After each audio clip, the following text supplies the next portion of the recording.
Buenas tardes a todos, bienvenido a un nuevo episodio de Nefro Bernard. Hoy en concreto contamos con el Hospital Son Espaces de Mallorca, con Mario, Lado y Paloma, y que nos presentarán un caso muy interesante que abrirá lo que es un turno de discusión.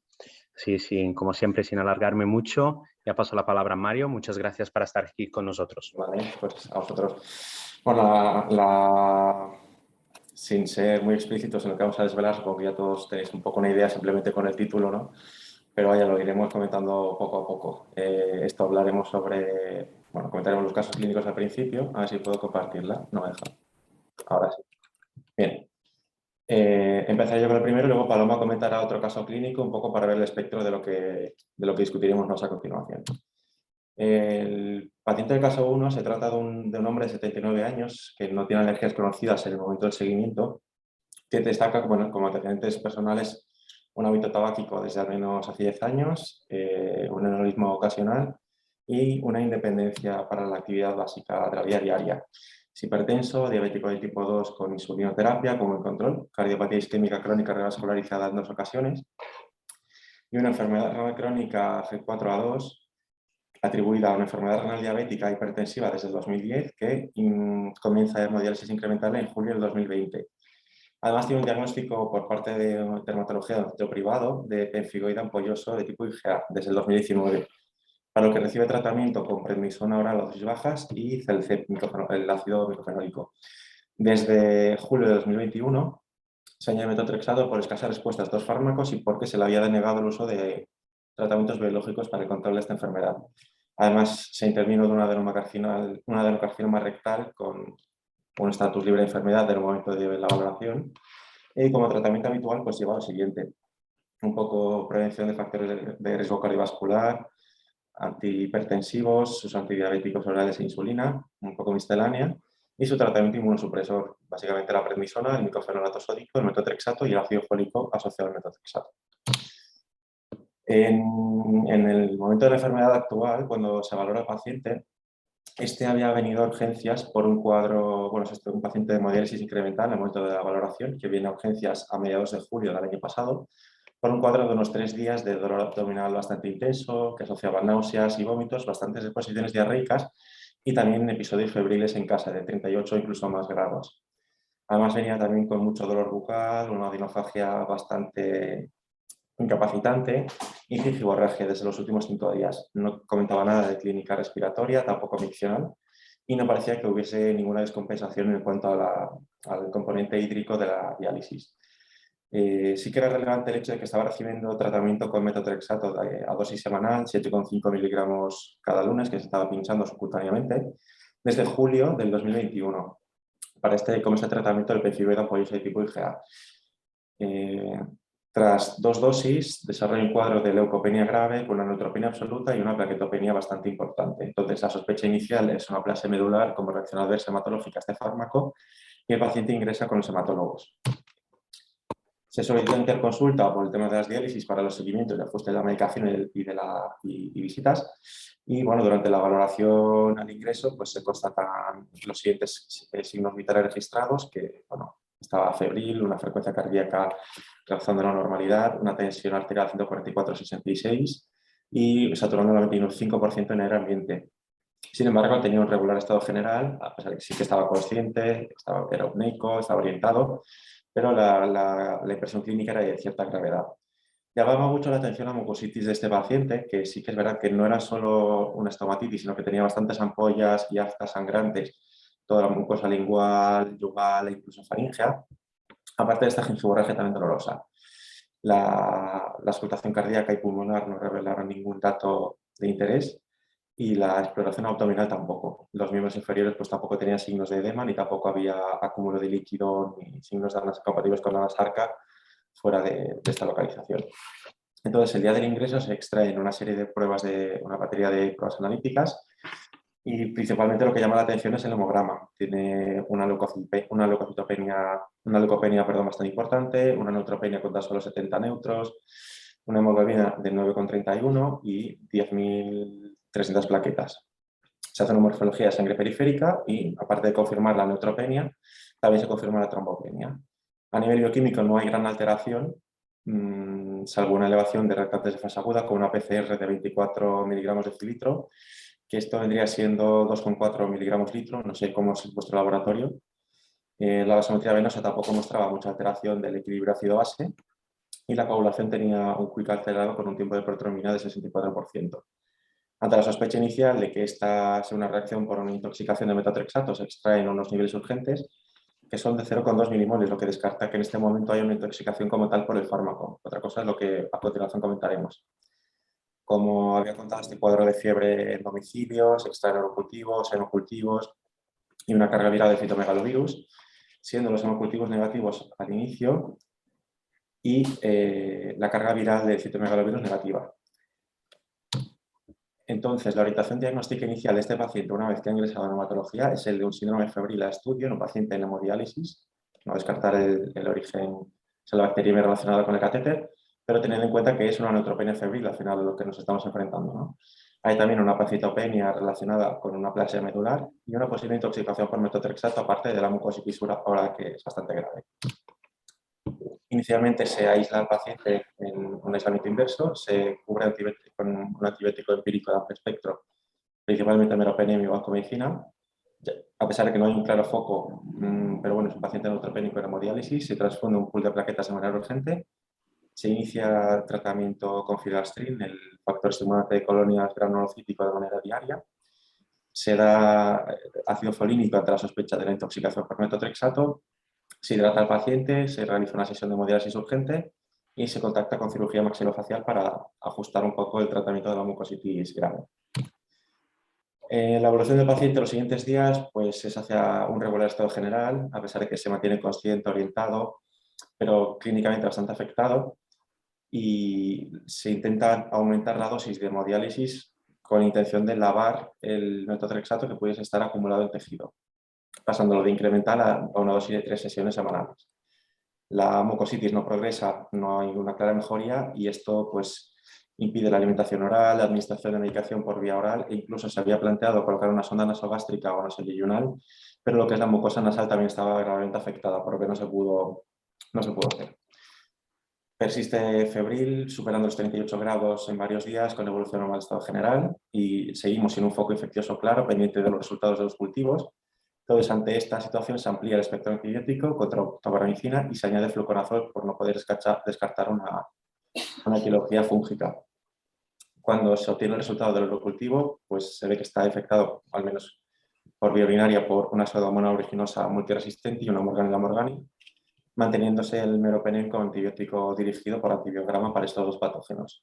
A pesar de esto, persiste con leucopenia, linfopenia extremas, una anemia bastante importante y trombocitopenia, a pesar de que se había administrado el tratamiento con estimulantes de colonias granulocíticas, se había transfundido plaquetas, se había optimizado el tratamiento dando ácido folínico, eritropoyetina e incluso feroterapia. Aquí abajo se detallan pues, los días en los que se hizo diálisis, que básicamente día sí, día no, hasta un poco la evolución final del paciente. Pero por desgracia el día 22 de julio, esto es una semana después del ingreso, progresa a nivel clínico, empieza a acumular edema en miembros inferiores, zona sacra, pared abdominal y antebrazos. La neutropenia sigue empeorando, así como la anemia. En los últimos días, el último día desatura hasta el 82% en el ambiente, se sospecha una progresión de la enfermedad infecciosa a nivel respiratorio y en las próximas horas no se logra revertir la situación, el paciente evoluciona hasta la situación de estupor, con frialdad cutánea, aparición de livedo reticularis y por situación de últimas horas se consensuó con hematología el inicio de medidas de confort y se progresa en la sedación paliativa hasta el exitus del paciente. Al final, la causa del exitus se orienta como una sepsis por pseudomonas multiresistente, aeruginosa multiresistente y la morganela por foco urinario. Bien, ahora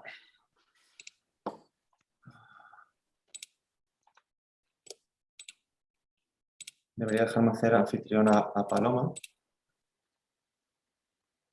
Creo que se lo puede hacer Marco. Sí. Vale, que no intente ahora. Ahora. Vale, ahora deja tú, Mario, de compartir. ¿Se ve? Vemos todo. Ahora sí, perfecto.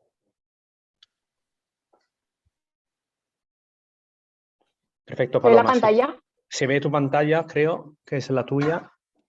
Entonces, simplemente, pero ponlo en modalidad presentación. ¿Estás en caso clínico 2, en la diapositiva? A ver, espera.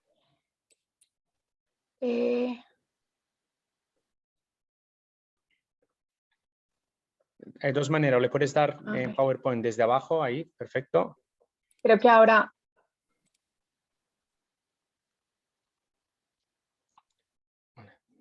Darle. Vale, perfecto. Lo único ha Espera, se me ha vuelto ido al ahora al otro principio, sí. lado.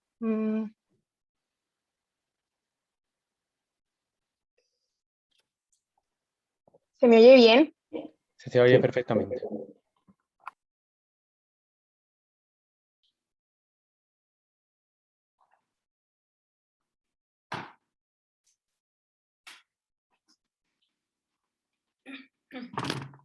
A ver.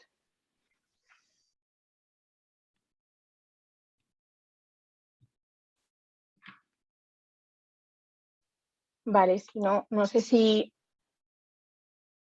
Vale.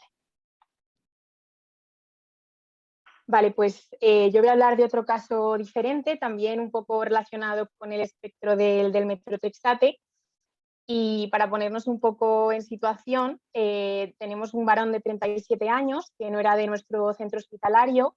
Como antecedentes a destacar no tenía ningún antecedente médico de interés. Como antecedente quirúrgico había sido sometido a una colecistectomía y como hábitos tóxicos era un paciente que era fumador esporádico de tabaco de liar. No teníamos número de cigarrillos para poder calcular un DTA y era consumidor de alcohol de forma esporádica. Para ponernos un poco en contexto de cuál es el caso por el que nos llegó a nosotros en la planta, tenemos que contar un poco cómo empezó todo.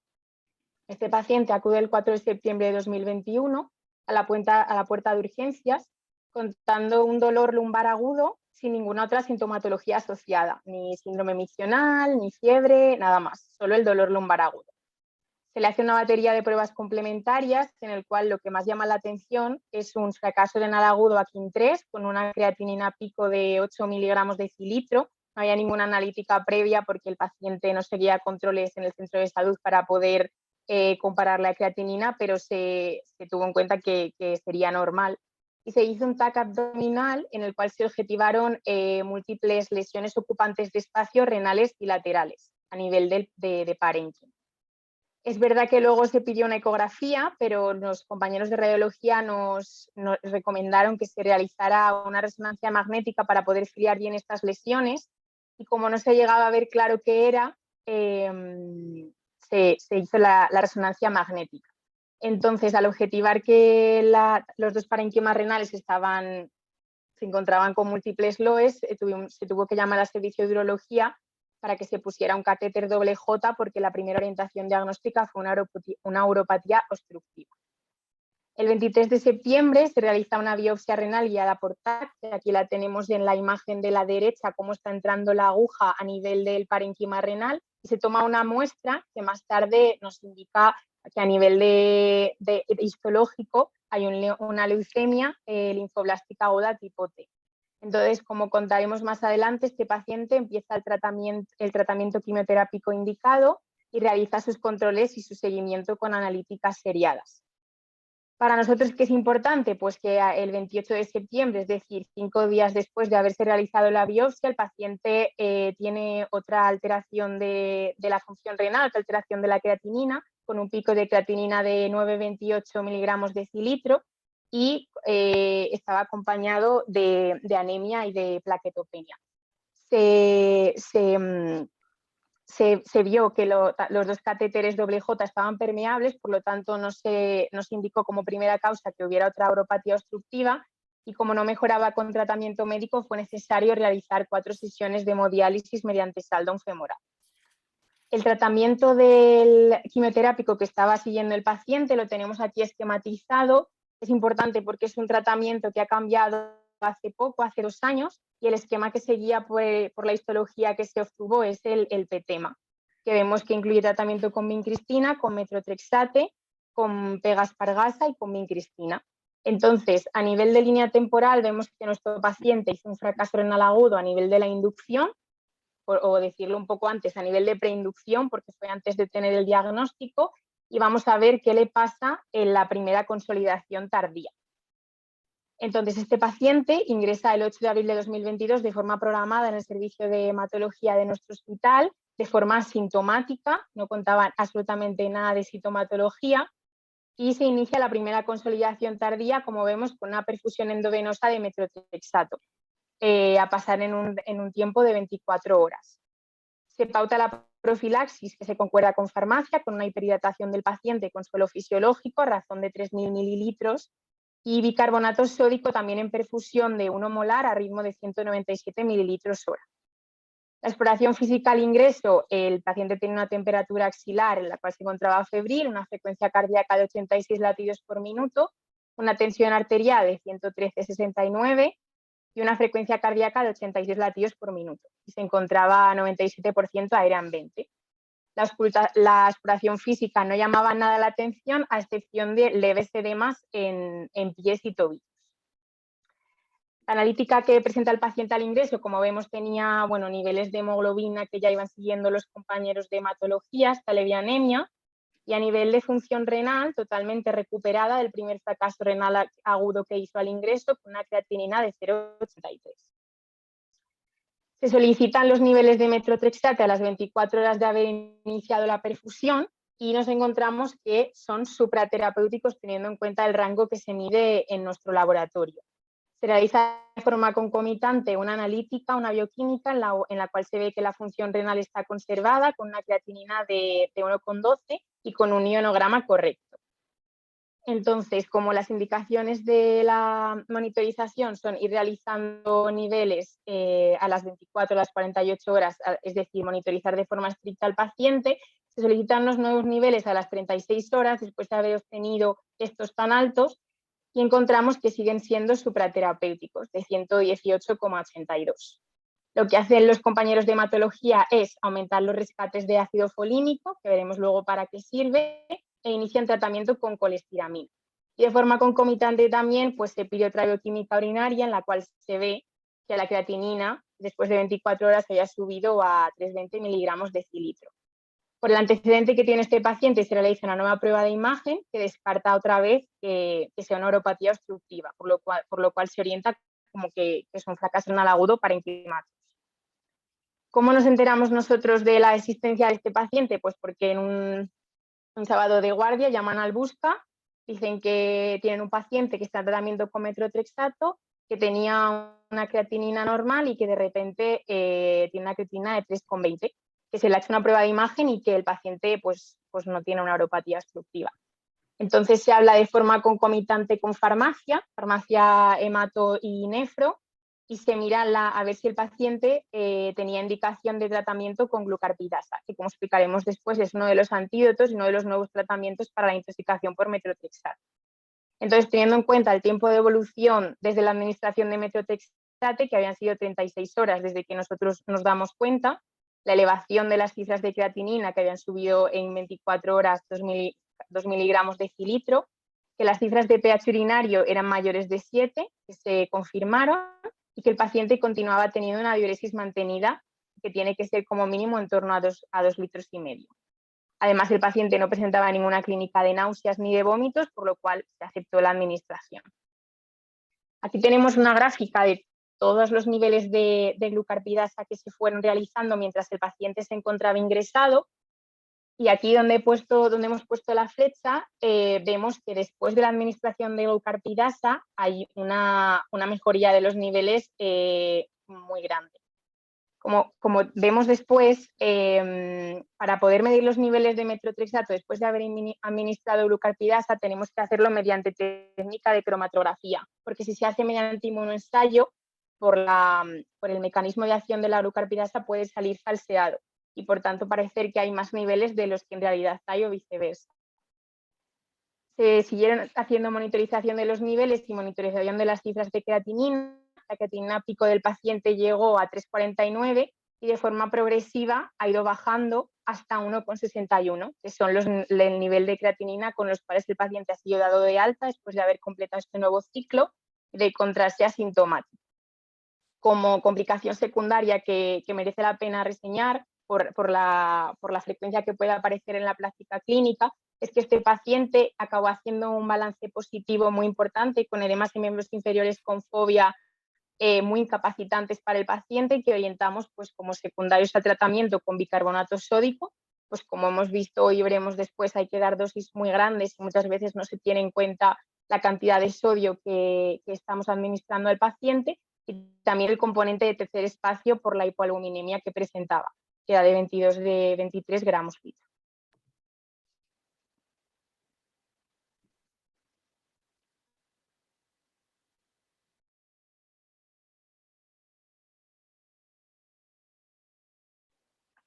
Vale, y ahora creo que me tienes que volver a hacer a mi hospedador. Sí.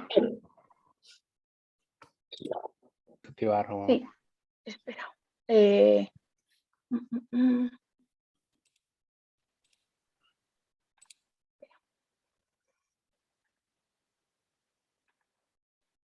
te estoy haciendo, pero no.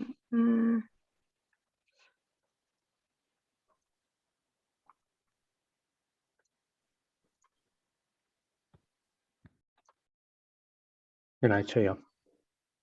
Vale, Vale, ya está, Mario. me dejo. Vale, a ver, ¿lo veis bien? Sí. Perfecto. Pues a ver si me deja compartir ahora.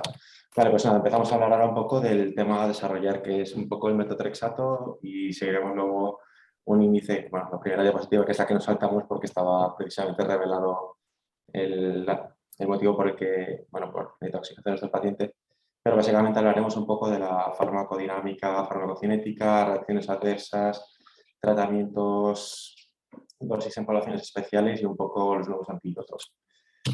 Entonces, principalmente el metotrexato, empiezo con la foto de la derecha. Metabólicamente, o sea, a nivel molecular es muy similar al ácido fólico y a la leucovorina. Y esto es importante sobre todo de cara al mecanismo de acción del mismo y al tratamiento de rescate que se usa con leucovorina de cara a cómo la célula lo puede primero asumir y gestionar a nivel intracitoplasmático.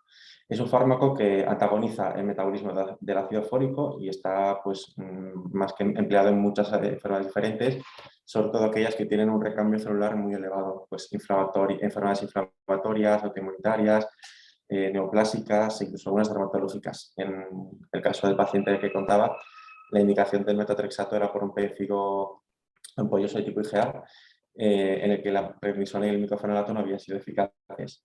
Se puede administrar tanto por vía intravenosa, como en el caso del paciente que ha comentado Paloma, intramuscular, subcutánea o por vía oral. Hay dos tipos de dosificación, dependiendo de la guía que se consulte, separan menor de 100 miligramos por metro cuadrado o mayor de 100 miligramos por metro cuadrado para hablar de dosis bajas o dosis altas, pero en muchos textos hablan también de dosis bajas cuando son inferiores a 50 miligramos metro cuadrado, dosis altas mayor de 500 miligramos metro cuadrado y todo lo que esté en medio se dan dosis intermedias. Como he dicho, es un análogo del ácido fólico y su mecanismo de acción consiste en la inhibición de manera competitiva e irreversible de la hidrofolato reductasa, que es una enzima que cataboliza el paso, o sea, reduce el ácido fólico en dihidrofolato y este lo vuelve a reducir a tetrahidrofolato. Este tetrahidrofolato forma parte de una molécula esencial en la formación de bases nitrogenadas para la formación del ADN y del ARN. Entonces, como el metotrexato molecularmente es tan parecido al ácido fólico, todas las células van a intentar captarlo para la síntesis de sus propias bases nitrogenadas. Entonces, lo que se intenta administrar para evitar que las células sanas que incorporan metotrexato no acaben lesionadas es la administración conjunta de ácido folínico para compensar un poco el déficit de formación de tetrahidrofolato bloqueado por el metotrexato. Si esto no es suficiente y se alcanzan dosis máximas de ácido folínico como profilaxis, se puede administrar leucovorina, que tiene la misma función, pero no sufre la reducción por la dihidrofolato reductasa, por lo que no es inhibida por el metotrexato. Tiene una baja unión a proteínas del 35 y 50%, por lo que hay una gran parte del fármaco que circula de manera libre en plasma, y esto se ve empeorado en situaciones de desnutrición con hipoalbuminemia o en la que se administren fármacos que faciliten la disociación de la albumina con con el metotrexato. Por una parte puede ser beneficioso porque aumenta el efecto de este fármaco, pero por otro lado pues aumenta el riesgo de toxicidad y de reacción adversa. Tiene mucha afinidad por las células hepáticas, las células precursoras mieloides, sobre todo de eritrocitos y también los fibroblastos. Y en estas células se metaboliza una forma poliglutaminada de larga duración, que es la responsable de que una única dosis semanal a dosis bajas sea efectiva durante todos los días de la semana. Dura unas 6 a 8 horas en suero, desde donde difunda todas las células del cuerpo con un volumen de distribución muy alto, y es un ácido orgánico débil con eliminación principalmente por secreción activa en el túbulo renal proximal. Estas son las dosis con las que más frecuentemente se juega, quedándonos entre 7,5 y 15 miligramos para dosis bajas, a partir de aquí 15 incluido hasta 25 dosis medias y de aquí en adelante se consideraría ya dosis altas. En cuanto a la dosificación y al uso de este fármaco en pacientes con alteración de la función renal, sea hemodiálisis, diálisis peritoneal, enfermedad renal crónica o pacientes en los que disminuye el filtrado por un fracaso agudo, no hay mucha evidencia, es decir, no hay nada 100% claro. Hay mucho claro oscuro, pero no hay una indicación estricta sobre si se puede o no se puede dar en diferentes filtrados. En esta tabla, que es un protocolo que emplean en un artículo que he revisado de dermatología, directamente hablan de que en casos de insuficiencia renal se contraindica el tratamiento, por lo que no se podría continuar en este checklist para asegurarnos de que no haya una intoxicación o un efecto adverso del metotrexato. Aquí lo desglosan todavía más e incluso indican que si el filtrado es inferior a 10 mililitros minuto, está contraindicado. En caso de que el filtrado sea superior, indican cómo se puede ajustar. Entonces, no hay un acuerdo universal, incluso la FDA no ha explicado en qué población se puede dar o no el metotrexato en función del filtrado glomerular, pero sí que hay algún consenso de expertos y yo recomiendo un poco lo siguiente. Cuando el filtrado se encuentra entre 10 y 50 mililitros minuto, aconseja reducir la dosis al 50% de la dosis habitual. Con filtrados inferiores a 10 recomiendan evitar el uso de metotrexato. Y en pacientes en hemodiálisis o en hemofiltro o hemodiafiltración, recomiendan administrar solo el 50% de la dosis y algunos grupos el 25% postdiálisis. Otro grupo de expertos es un poco más estricto con el tema de la dosis a administrar, pero en general esto refleja que no hay una indicación, un filtrado claro a partir del cual se desaconseje, se recomienda evitar o se contraindique el uso de metotrexato. Tanto es así que incluso en la página de la CIMA, la web de la CIMA de la Asociación Española de Medicamento, recomienda no administrar el metotrexato con aclaramientos inferiores a 30, pero la web de Nefrología al Día indica que el metotrexato está contraindicado, no contraindicado, sino que se debe evitar incluso con filtrados inferiores a 30. En hemodiálisis hay algunos sitios en los que recomiendan administrar el 50% de la dosis, en otros 25% postdiálisis y en esta en concreto evitar. Entonces no queda nada claro sobre si se puede o no se puede administrar y lo dejan un poco a la decisión del clínico que valore el riesgo-beneficio, siempre teniendo en cuenta los seguimientos que se van a hacer del paciente, la profilaxis específica con ácido fólico, folínico, los rescates con leucovorina, etc. En cuanto a las reacciones adversas, tanto a dosis altas como a dosis bajas se puede producir toxicidad pulmonar en forma de pneumonitis intersticial aguda, fibrosis pulmonar intersticial y idiopática, o una muy curiosa que es el edema pulmonar neocardiogénico. Pacientes con filtrados reducidos tendríamos a pensar que es por empeoramiento del filtrado y acúmulo de líquido, pero en este caso es un efecto diferente. En cuanto a las reacciones adversas digestivas, pues principalmente náuseas, vómitos, diarrea y anorexia, motivo por el cual se empieza siempre con dosis bajas y tiene mejor tolerancia a nivel por vía subcutánea que por vía oral o intravenosa, pero también puede producir en bastantes ocasiones estomatitis, elevación de transaminasas y en casos más raros un poco de fibrosis hepática. En cuanto a la clínica neurológica, predomina la disminución de la concentración que se resuelve con la tolerancia progresiva de la dosis, un poco con la taxifilaxia. Y a nivel reproductivo se empleaba y en algunos casos se emplea de manera subrepticia como abortificante y hay que tener en cuenta que en el caso de los hombres puede producir oligospermia y alteraciones cromosómicas con repercusión a la hora de la formación, de la evolución del feto. Como reacciones adversas cutáneas, pues sobre todo predispone el tema de la vasculitis y urticaria. Y en cuanto a toxicidad hematológica, pues un poco lo que hemos comentado. Destaca la macrocitosis por competición con el ácido fólico, pero también puede aparecer la anemia, leucopenia, neutropenia, trombocitopenia o las tres a la vez con hepatitopenia. Puede producir fiebre en hasta un 25 o 28% de los casos, que suele ser de causa medicamentosa, pero nunca se hay que despistar y descartar la causa infecciosa un poco por la reacción adversa hematológica que puede predisponer infecciones, como es el caso del paciente comentado. La macrocitosis puede tardar meses en aparecer, por lo que un control inicial no es suficiente. Y la estomatitis puede durar días o semanas, puede ser leve o tan incapacitante que impida la utilización de la vía oral y en algunos casos incluso requerir el uso de mórficos como control de la analgesia. Lo que se puede hacer en el caso de la estomatitis, como las células de la mucosa oral tienen una tasa de recambio bastante alta y un ciclo reproductor de división bastante elevado, se puede aumentar la dosis de ácido fólico para intentar disminuir la toxicidad por metotrexato. Si persisten los síntomas, añadir leucovorina. Si persiste, reducir la dosis de metotrexato. Y siempre descartar una alteración del filtrado renal que nos esté causando un acúmulo de dosis que nosotros no consideremos. En cuanto a la toxicidad hematológica... Mario, ¿puedes intentar resumir un poco para abrir Sí, un claro. turno de debate, por favor?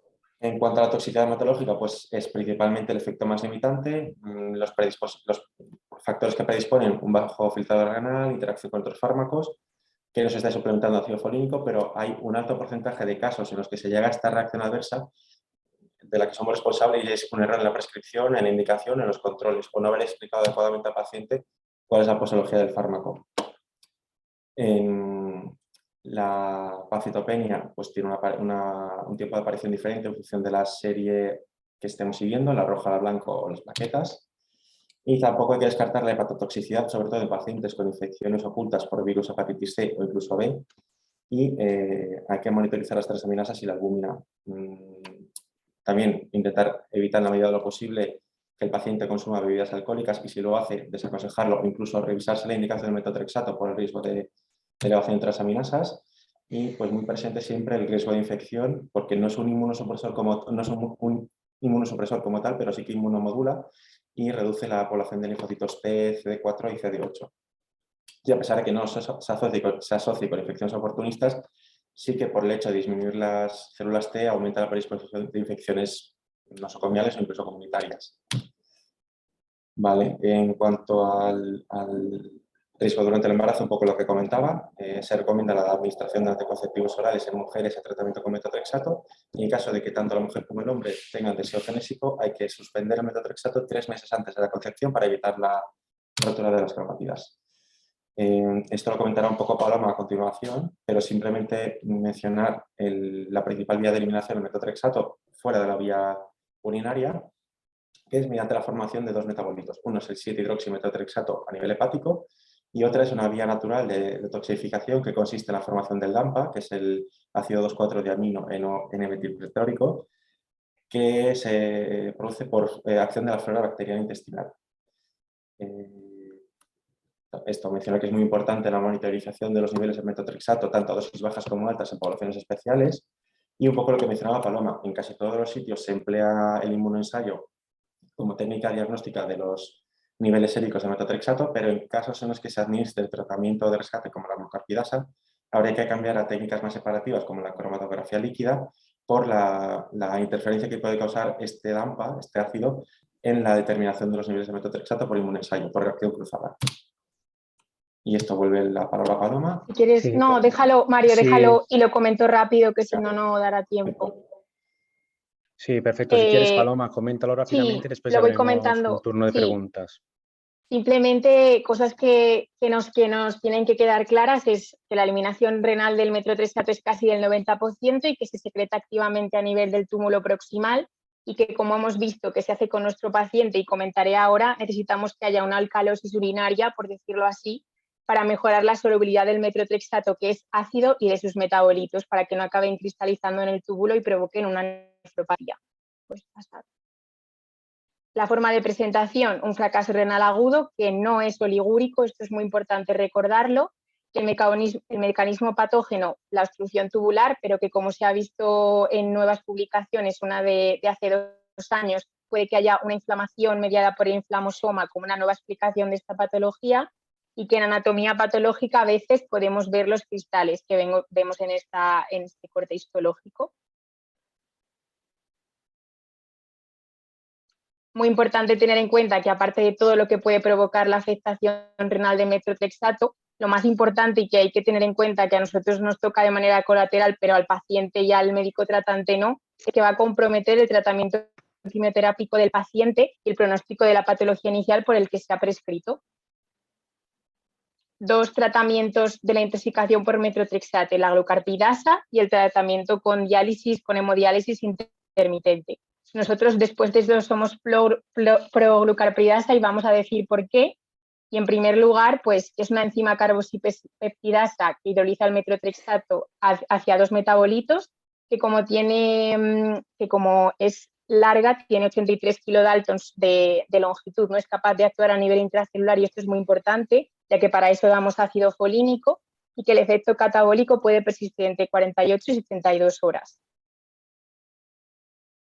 Este es el algoritmo que lo dejamos aquí para poder revisarlo en caso de que os ocurra, ojalá no, alguna vez en el hospital, pero es el último de las guías que se hicieron el año pasado. Y la posología recomendada por la EMA para glucarpidasa es de 50 unidades por kilogramo. El intervalo óptimo es hasta las 60 horas después de haber iniciado la perfusión, y que muy importante seguir dando ácido folínico, porque estos dos son sustratos competitivos, van a actuar en el mismo nivel, y cuando la actividad de la glucarpidasa cese, vamos a seguir necesitando el folínico como tratamiento. Estas cosas a tener en cuenta, que lo más importante es que hay que medir los niveles mediante cromatografía, por lo que hemos dicho, y muy importante a nivel hospitalario el precio del vial, que son de 21.250 euros.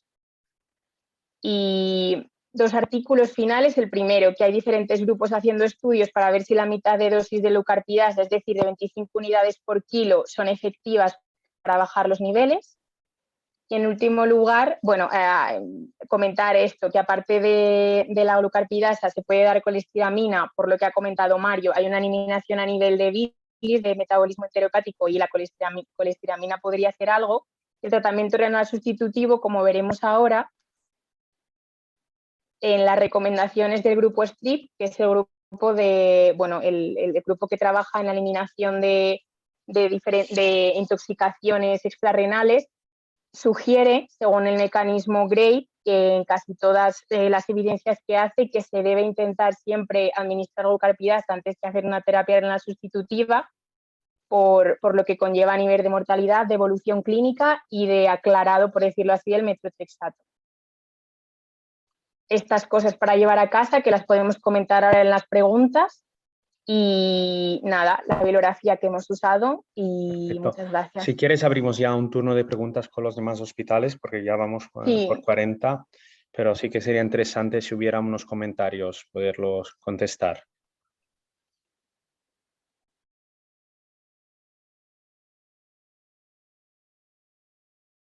Para no perder tiempo, si de momento no hay o están intentando encender los micrófonos. Ah, perfecto. Yo tengo una pregunta, soy Alejandro del Dr. Peset de Valencia. Tengo una duda, en el primer caso, cuando pasáis de la hemodiálisis incremental a la hemodiálisis intermitente 3 días a la semana, ¿es tanto por intentar eliminar metotrexato o por la situación del paciente que requiere más diálisis? Mario, ¿estás Ahora ya. No, que es exactamente eso. Como el paciente se encontraba en su pausa larga entre las 2 sesiones de diálisis, antes de conocer los resultados del metotrexato, que vimos que después no eran tóxicos, hicimos una sesión extra ante la sospecha para dializar e intentar lavar un poco, porque este paciente no estaba autorizado el uso de la glucarpidasa, porque dijo Paloma, la diuresis residual de 2.500 litros no lo cumplía y no se podía administrar. Entonces, tampoco había vimos a posteriori que no había niveles de metotrexato susceptibles de ser lavados por esta técnica de depuración, pero un poco el motivo inicial fue este. Yo tengo una pregunta también, Marco. Moncho del Clínico de Valencia. ¿Qué técnica dialítica habéis usado? ¿Cuál es la que más se recomienda usar? ¿Es la continua, intermitente, alto flujo, tipo de membrana o alguna? Pues tampoco hay una... Bueno, no sé si te lo quiero comentar, Paloma, por los tratamientos, o me da igual, si lo cuento yo. A nivel de... no hay ninguna recomendación. Nos hemos leído las recomendaciones de STRIP porque son las de este año, y es verdad que habla de diferentes estudios que han incluido tanto hemofiltro, tanto hemodiálisis intermitente, alto flujo, alto Q-TO, ninguna parece que tenga un mayor beneficio a nivel de pronóstico, de mortalidad y de, al final, aclarar y hacer un lavado del metotrexato, porque en los niveles que se iban, son todos, la verdad que son estudios americanos, pero todos los que había, ninguno tenía unos niveles que pudiesen ser subsidiarios de continuar o no el tratamiento. Sí que hablaban también de que a pesar de que el metotrexato es dializable, la diálisis peritoneal es ineficaz para estas situaciones. No lo comentan como, no lo contemplan como opción. De hecho, directamente dicen que no sirve. Que únicamente sería la hemodiálisis la única que podría aportar un cierto beneficio. Y otra cosa también importante. Sí. Sí, otra cosa también importante es que cuando dializamos también hacemos un lavado del ácido folínico, que al final es verdad que vamos a administrar glucarpidasa y que su periodo de tiempo puede ser más horas, aunque sean las 2 primeras antes y después las que se tienen en cuenta, pero si vamos a lavar el ácido folínico, que al final va a ser la molécula que va a promover que siga habiendo folato para que todas las células no tengan esa toxicidad, estamos haciendo un mar mayor por lo que en realidad estamos haciendo. Nosotros aquí en el clínico tuvimos un caso no hace ahora un año o algo así más o menos, y sí que es verdad que no tenía los niveles de metotrexato que manejáis vosotros, es decir, no tenía una intoxicación tan franca, pero sí que los niveles estaban en rango supraterapéutico. Y lo que sí que me llamó la atención un poco, y a ver si sabéis algo de esto, es que había una determinación, no sé si era de 36 horas, que estaba por encima, las previas estaban bien, porque hizo un deterioro funcional, no recuerdo por qué hizo el deterioro, pero hizo un pelín de deterioro en contexto de intoxicación más, creo que fue obstructivo también. Y los siguientes a las 48 horas, porque no nos avisaron a las 36 ni para indicar glucarpeptidasa ni diálisis, ya estaban normales. Entonces, en estos casos, cuando ya se ha normalizado, lo dejamos que siga su curso natural, hacemos algo más, insistimos en las medidas de soporte o lo dejamos estar. ¿Sabes si cuando le dieron cuando visteis los últimos niveles, sabes si le habían aumentado los rescates con folínico o si seguían teniendo los mismos? No habían hecho nada. Habían dejado la misma pauta porque fue una determinación por la noche, la típica que no ven hasta mucho más tarde, y entonces ya lo dejaron igual hasta la siguiente determinación. Claro, pero esa determinación fue habiendo recibido la glucarpidasa antes. No había recibido glucarpeptidasa. Es verdad que también lo vemos en el paciente de hematología, que cuando nos llamaron a nosotros para la glucarpidasa, ellos ya habían hecho un rescate extra de folínico y los niveles de la tarde sí que eran un poco más bajos. Entonces puede que eso haya hecho que los niveles se normalizaran. Pero yo creo que teniendo en cuenta todo lo que hemos leído, si la función renal continúa en descenso, se asegura una correcta hidratación del paciente, una alcalinización de la orina, que sí que puede ser necesario poner la perfusión de bicarbonato o dar aportes que a veces parece que puedan ser supraterapéuticos y el paciente sigue orinando y evitar que se forme la nefropatía por cristales. Yo, en principio, creo que no habría que dializar, monitorizar función renal y continuar viendo a ver si los niveles van bajando y la función renal se sigue estabilizando. Y al final también es un poco, yo creo que por tema, aparte de esto que comenta Paloma, de tema farmacocinética, porque la vida media del metotrexato y plasmática es de esto entre 6 y 8 horas, puede que los niveles hayan sacado con los niveles séricos altos, pero luego por difusión tisular, por el volumen de distribución que tiene, hayan bajado en suelo, pero sí que sigan alto en tejido, porque las propias células de todo el cuerpo lo incorporan para su metabolismo. Entonces, no sé si puede ser por esto o no. Como un poco buscar la explicación entre esto y que haya mejorado la función renal, que haya continuado con una diuresis adecuada, que lo haya eliminado por vía natural, etc. Perfecto.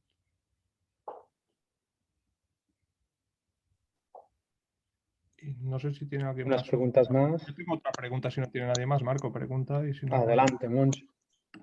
no, era un poco el bicarbonato. Me ha parecido una dosis muy alta, la de 200 mililitros de bicarbonato 1 molar.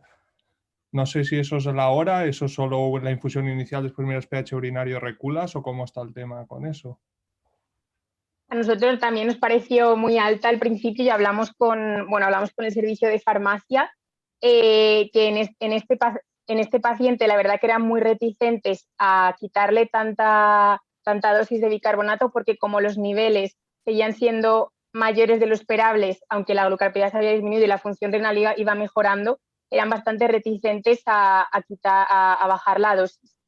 pero con lo que comentamos con ellos y el protocolo que hay interno en el hospital, si se mantiene un pH mayor de 7,5-8, sí que se puede ir disminuyendo la velocidad, pero no dejan claro a cuánto hay que hacerlo.